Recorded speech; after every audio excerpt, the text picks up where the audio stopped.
Vous pensez peut-être que nous allons parler de théâtre aujourd'hui, et vous n'avez pas tort, mais nous allons aborder le sujet du théâtre forain, des centaines de familles qui sillonnaient la France pour présenter des opérettes et des spectacles. Ce monde du théâtre forain, il vous est peut-être totalement inconnu.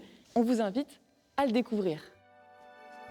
Elles étaient très attendues en ville, ou plutôt dans les villages, voir s'avancer des dizaines de caravanes au loin annoncer l'arrivée des compagnies de théâtre forain.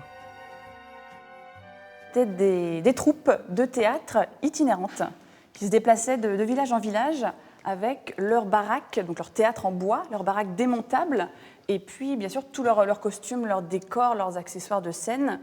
Les troupes se déplaçaient donc dans des caravanes comme celle-ci pour aller jouer des spectacles devant les villageois, devant les spectateurs.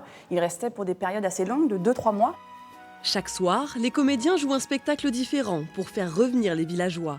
Dans leur répertoire, une centaine de pièces allant de l'opérette au mélodrame, du vaudeville aux marionnettes. Ces représentations sont données en famille et l'une des plus célèbres d'entre elles, ce sont les Créteurs cavaliers. La famille Créteurs s'est installée, après l'arrêt de leur théâtre en 1974, ils se sont installés à Chevilly, qui est tout à côté d'Artenay. Et donc c'est un petit peu à partir de cette famille que le musée a ouvert. Mais depuis l'ouverture, depuis 1995, on a dans les réserves plus de 3000 costumes, accessoires et décors de scène d'une vingtaine de familles. Donc des costumes qui ont été gardés, heureusement, par ces familles. Très souvent, ils ont conservé tout ça, les costumes, les décors, les accessoires, tout sauf les baraques elles-mêmes, les théâtres démontables qui ont été laissés de côté. Le début du XXe siècle marque l'âge d'or du théâtre forain. Mais le déclin de la profession commence à partir des années 40. Les comédiens se lassent et s'en vont, tout comme le public, qui se tourne vers le cinéma et la télévision. À partir des années 50, il n'y avait plus qu'une cinquantaine de troupes qui tournaient en France, et dans les années 70. Après, à partir des années 70, il y avait de moins en moins de troupes, et ça a été la fin des théâtres démontables à partir de cette période-là. Le musée du théâtre itinérant est le seul témoignage qu'il reste de cette époque et de cette vie extraordinaire.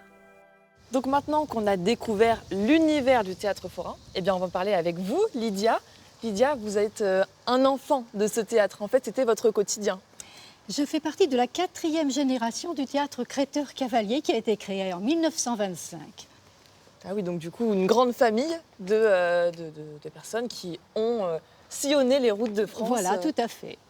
Alors, racontez-moi, là, on est devant quoi? Qu'est-ce qu'il y a face à nous? Une roulotte, une caravane? Alors, nous préférons le terme caravane, bien qu'il soit de toute évidence question d'une roulotte. Alors, cette caravane appartenait à mes grands-parents. Ils l'ont acheté à un comédien, Aimé Clarillon, qui plus tard a fait une carrière dans le cinéma. Et c'est dans cette caravane qu'est né mon père en 1922. Et alors, vous, c'était dans le sang, en fait, ce théâtre forain, vous l'avez toujours vécu et vous l'avez pratiqué? Je l'ai pratiqué bébé, je peux dire. Je suis entrée sur scène dans les bras de Marie-Jeanne et de Fantine. Plus tard, j'ai enchaîné les rôles d'enfants, comme tout le monde, comme tous ceux de la profession. J'ai joué le petit Jacques de la pièce homonyme. J'ai joué Cosette enfant, Cosette jeune fille beaucoup plus tard. J'ai enchaîné les rôles d'ingénuité. Et ma carrière s'est arrêtée à l'aube de mes 30 ans. On va aller voir à l'intérieur, justement, parce que ça, c'était chez vous. Avec plaisir.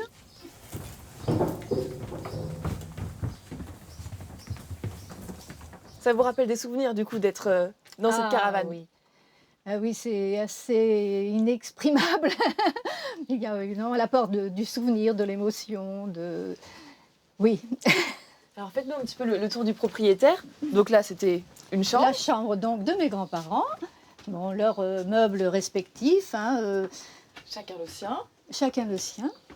Les costumes, par contre, les costumes de scène étaient dans une autre caravane. Là, il s'agit des vêtements du quotidien du jour. Et alors, avoir ce témoignage encore aujourd'hui et de pouvoir le montrer aux générations de 2021. Moi, mon but, c'est de faire connaître ce qu'était le théâtre itinérant dans toute sa véracité. Et heureusement, le musée est là pour effectivement résoudre ce vœu qui n'est pas seulement le mien, mais de toute la corporation et notamment de ceux qui nous ont précédés, mon père, mon grand-père et toute la corporation des théâtres ambulants. Surtout que c'est un témoignage qui n'existe nulle part ailleurs. Voilà, le musée est la seule traçabilité. Et je peux dire que depuis 2005, notre profession est représentée dans toute sa vérité avec énormément de respect et d'authenticité. Si vous voulez découvrir ce que c'est le théâtre forain, peut-être rencontrer Lydia qui pourra vous raconter son histoire elle aussi, et bien c'est ici, à Artenay, qu'il faut venir.